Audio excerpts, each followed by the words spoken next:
Hello friends, welcome to our YouTube channel. In this video I'm gonna tell you about how to fix this no command issue in this Infinix smartphone.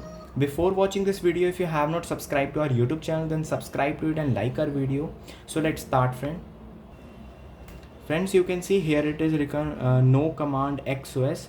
It occurs because first you have to charge your device. Low battery levels can sometimes cause the no command issue, and connect your device to a charger and ensure it has sufficient battery before attempting the reset again. Boot into recovery mode.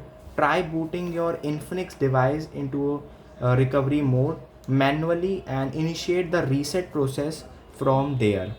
And friends, let's fix this problem. So how you can fix this?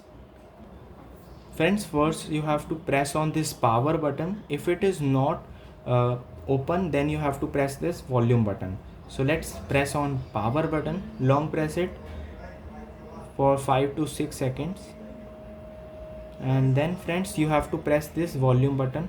If it is open, then don't do this, and it's now open.